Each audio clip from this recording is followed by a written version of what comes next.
From the newsrooms of the Sydney Morning Herald and The Age, this is Inside Politics. I'm Jacqueline Maley. It's Friday, August 8.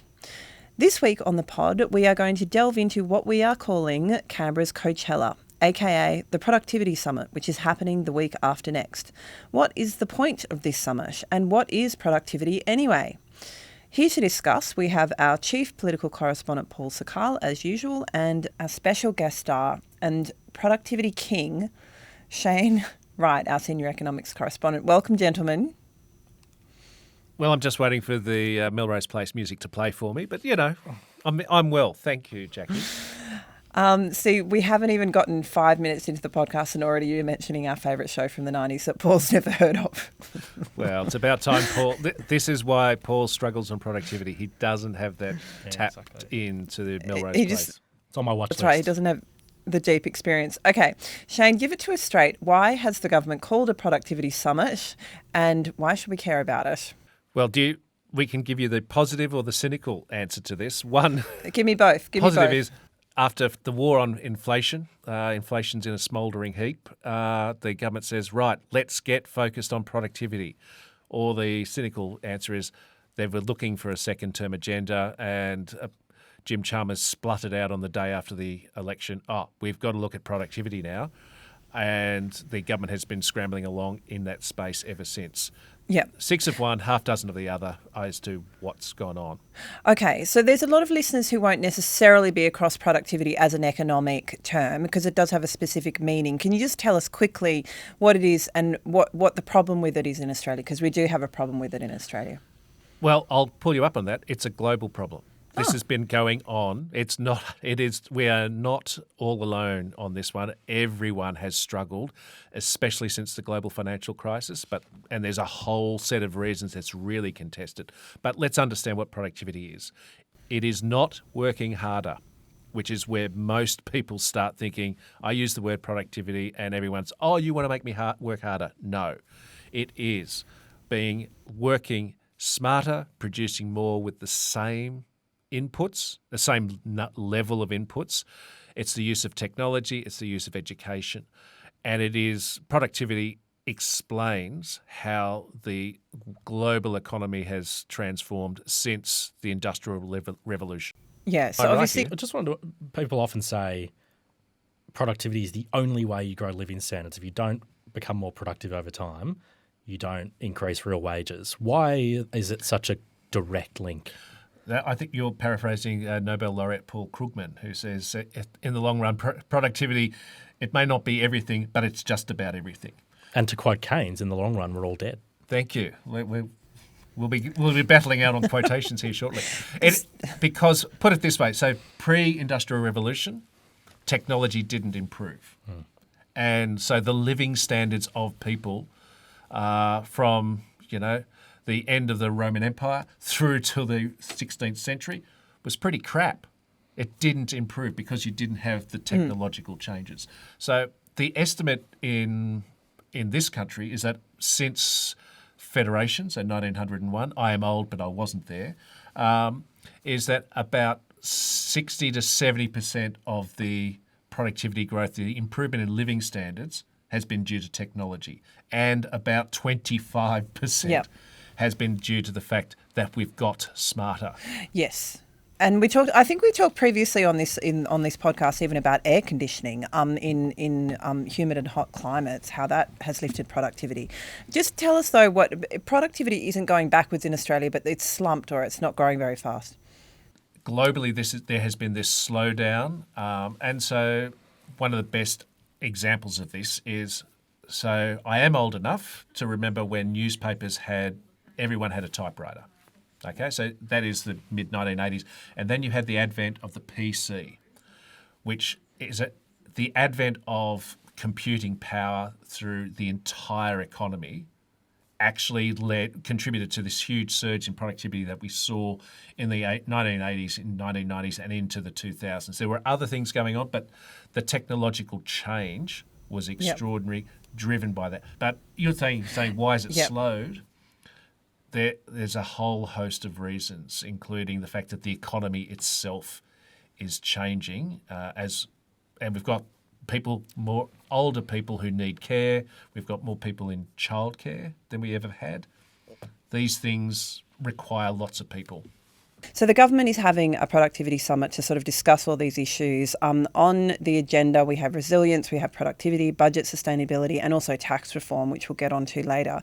The summit is happening the week after next in Canberra. Paul, I imagine the guest list for this summit has been curated pretty carefully. Who is on the guest list? Yeah, it's... How many people is it, Shane? 25? 24? About 25. And the Treasurer made a point of hosting this in the Cabinet room, around the Cabinet table where Federal Cabinet sits, rather than a larger committee room, because he wanted to keep it tight. On the list are heads of banks like Matt Common from CommBank, Scott Farquhar from Atlassian, the man who's become the kind of productivity guru, I'd say, Ken Henry, the former Treasury Secretary. On the political front, there's very few MPs. It's Chalmers himself, the Prime Minister, will be there, I think, on day one, and his economic team, Katie Gallagher and Daniel Molino, the Assistant Treasurer, will be there.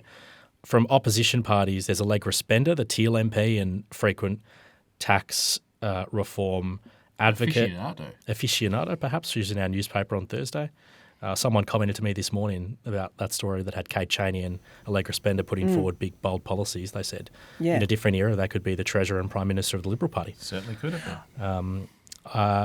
And there is an opposition MP, the Shadow Treasurer, Ted O'Brien, will be there, and there'll be union leaders and heads of business peak bodies, the usual talking heads we hear a lot from. Okay, so there are very solid reasons why we need this summit, why we need tax reform. Government spending has basically blown out. It's increased by about 2% of GDP, quoting from a story from Shane Wright. We have an ageing population. We have a sort of a blowout in government services, particularly the NDIS, which is really, really blown out, and is not showing any signs of sort of reversing that trend.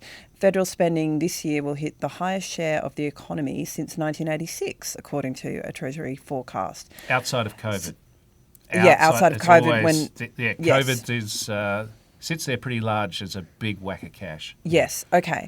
But Paul, I mean, I guess what I'm wondering from both of you is if there is actually any political appetite that you're sensing to address these very, very real structural problems, or does the Albanese government just want to be seen to be addressing them and perhaps they're in search of a second-term agenda? I think there's both things are true. There is a real appetite to tackle some of these big structural issues now that the government has a bit more freedom, as Shane said, because the inflation problem is not so stark. But the big question on everyone's mind is how big a fight is the Albanese government and particularly the Treasurer, Jim Chalmers, willing to take on, and the Prime Minister, of course. There have been big hopes from some stakeholders and economists and journalists and others who've been banging the drum on economic reform for years. A lot of the solutions or proposed solutions are well known and well ventilated, but they require big political arguments, and the question is whether the government's willing to have those. This week we had some background briefings that we're not allowed to really talk much about, so I'll be a bit vague. But he'll go ahead anyway. Yeah, I kind of wrote it in the newspaper today, so the cat's out of the bag a little bit. We had some background briefings that were pretty clearly trying to douse speculation that the government was going to radically alter its economic agenda off the back of this roundtable. The Prime Minister said on Monday, I think it was, in the Prime Minister's courtyard that this roundtable is just that. It's a roundtable for ideas. They might be sitting around the cabinet table, but it is not the federal cabinet, and the government will set its own policy course. But the government would argue that by having this elongated debate where important ideas have been able to be thrown up, even if they don't come out of this roundtable, which is later this month, with a shopping list of items that can be immediately ticked off by the cabinet, they could still create momentum for some big ideas, some of which can be executed quickly, others which might be picked up later in the term. The Productivity Commission, which is sort of, I suppose, the government's own think tank, has done a series of reports in the lead up to this roundtable, Shane, which you've been dutifully reporting on. The latest one was about artificial intelligence. Now, all of a sudden, it seems like everyone is talking about artificial intelligence. It really is obviously transformative. It's going to be a huge disruption to the economy and to the jobs market. This PC report found that it could be a real productivity boon to the Australian economy and grow productivity by 4.3%, which adds, $116 billion in economic output, according to your story. the report also said that the government should not try to regulate AI or to over-regulate it. Does the government have a position on its response to that? Is it going to try to regulate AI, or does it have any kind of a plan for the AI transition? It's interesting because there is a debate within the government over this very much so at the moment. And because you've got, say, that same report says, right, there will be job losses, as there is with all technology. As I say often, like we celebrate the whales swimming into Sydney Harbour or to Western Port Bay, but we don't cry much about the end of the whaling industry. There was no whaling support group put up for when we shut down the whaling industry, which happened so many years ago. Industries come and go, and technology often drives what happens to them. So in this case, the PC says, yes, there'll be more new jobs offsetting the job losses, but says, yes, there will be job losses. So this has led to the union movement, so well fed through into the government, saying we want tight restrictions. Effectively, the ACTU suggesting we want to write the regulations around how AI is introduced, whereas the PC is coming from it saying you start over-regulating or not even using the regulations that you have, then you could kill the advantages and the benefits that will flow.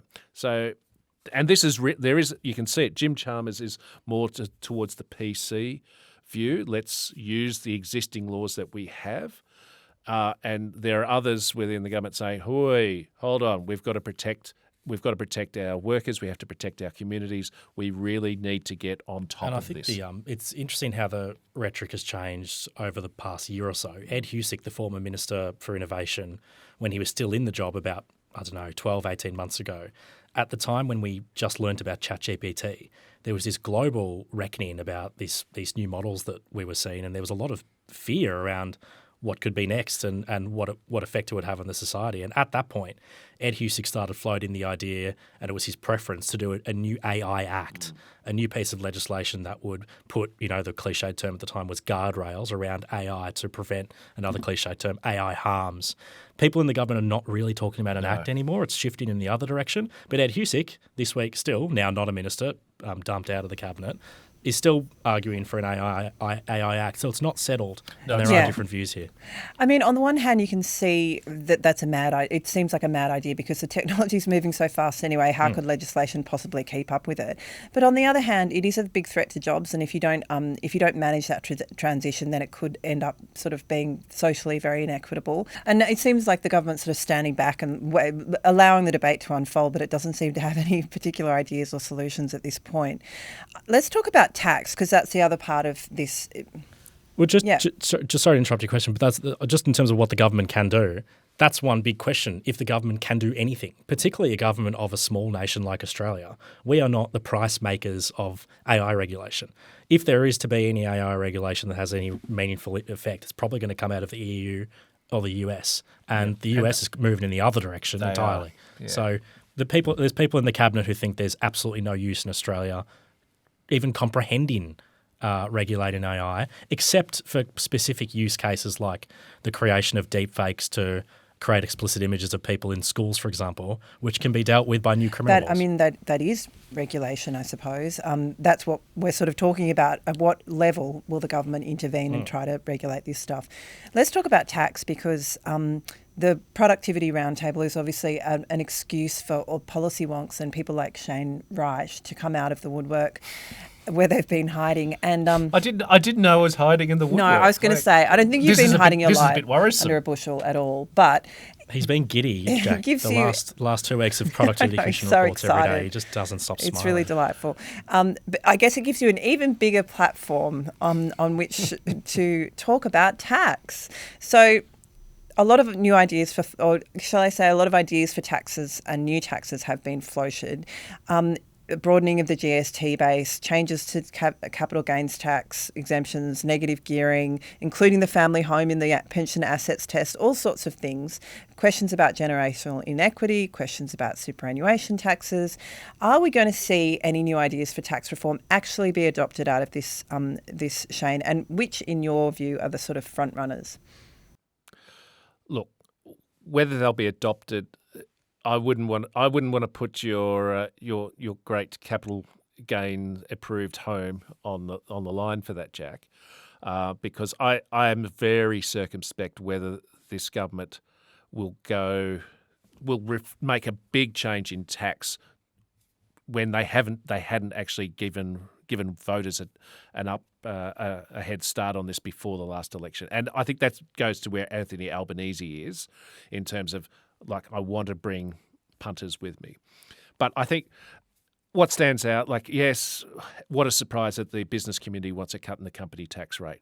Who wouldn't want to pay less tax? Like Paul, highly paid Sakkal here, would love a cut in the personal income tax space, but somehow you have to pay for it. So this has been one of these things that Jim Chalmers has been upfront ever since this whole thing started. If you're going to come up with a tax reform, you've got to find a way to pay for it.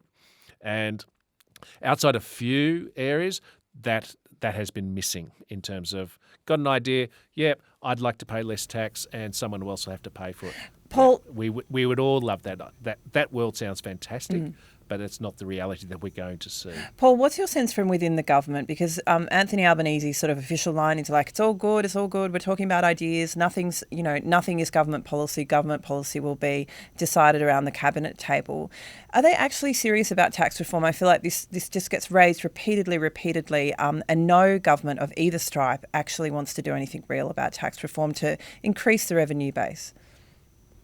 No, it's not. It's not clear the level of what appetite they have on this kind of wholesale tax reform that some of the economic purists argue for. On the productivity question, and Shane has educated me on this over time, tax occupies a huge amount of space in the productivity debate, particularly in sections of the media that are more laissez-faire and have greater emphasis on lower taxes and a more deregulated workforce. It is important for productivity, but it's not everything. And Danielle Wood, the Productivity Commissioner, is emphasising a whole other set of productivity-enhancing reforms, which the government does seem to have more appetite to move on quickly, around quicker energy approvals, around getting the housing market to work better, and around deregulation, which has become all the rage since the Abundance book by US journalists, which a lot of people say they have read, and probably some have actually read. I have read it. You have read Thanks, it. Paul. I read some of it. I heard it in audio. All you have to do is go to ChatGPT and ask for the dot points. You don't need to read books anymore. Yeah, exactly. So I think the government will disappoint many of the commentators and economists who want the tax mix shifted to have less income tax and more reliance on indirect taxes like the GST. The government has indicated that it will not touch the GST, despite widespread approval that changing that mix would be a good thing for the economy, because it would be a massive political fight and they do not have a mandate for it. But it doesn't mean they can't do other good things, which may not be as headline-grabbing. Shane, you might not get any tax reform out of this summit, but what about cuts? I mean, that's the other piece of the pie, right? If we can't grow the revenue base through beautiful new taxes, then perhaps we can trim the bottom line. Is anyone talking about that? Is it even on the agenda? Are we likely to see anyone talk about actually trimming government expenditure? Well, budget sustainability is both tax and spending. So the government has been talking about, look at what we're doing on the NDIS. It's not growing at 14% a year. Oh, it's still growing at 8% a year. So whether that is clearly not sustainable. And then you've got, say, the defence hawks saying we've got to spend a hell of a lot more in the defence space. This is where you get into the argument, right? You could actually, you may not want to cut, because ultimately where you can cut to make huge savings are the most politically sensitive areas, and where there are literally millions of people dependent on some sort of assistance, from ignore unemployment benefits, age pension, that's the single biggest welfare payment in the budget. I'm not, like, apart from, say, bringing the family home into the pensions test, no one's saying, right, yeah, pensioners have got it too good, we better cut their expenditure.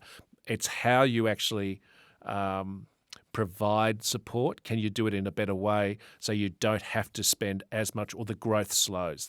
I think that's where you end up in that space on that side of the budget. But you're right, it hasn't been.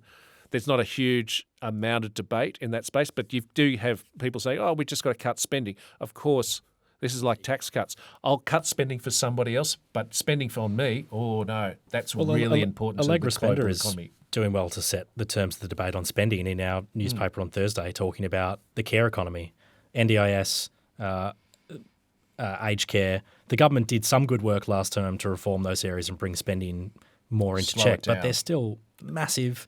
They're not productivity enhancing areas. We need them for the society. They do transform people's lives, these programs, but it's huge questions about whether the budget can continue to afford these things. Spender's been brave in talking about them. I just want to come back, like we talk about trade-offs all over, like economics is the concept of trade-offs. So I go to, someone says, all right, we've got to do something about aged care. I say, well, have you read the Aged Care Royal Commission report? And they go, what are you talking about? I say, read that, and you go, the trade-off is, do you want your mother or your grandmother in care, which is terrible food, bed sores, threat of violence, or do we, as a community, we say, okay, we're going to have to spend more. There is a trade-off there, but mum or grandma is going to have a much better quality of life. These are huge issues that, like I say, productivity.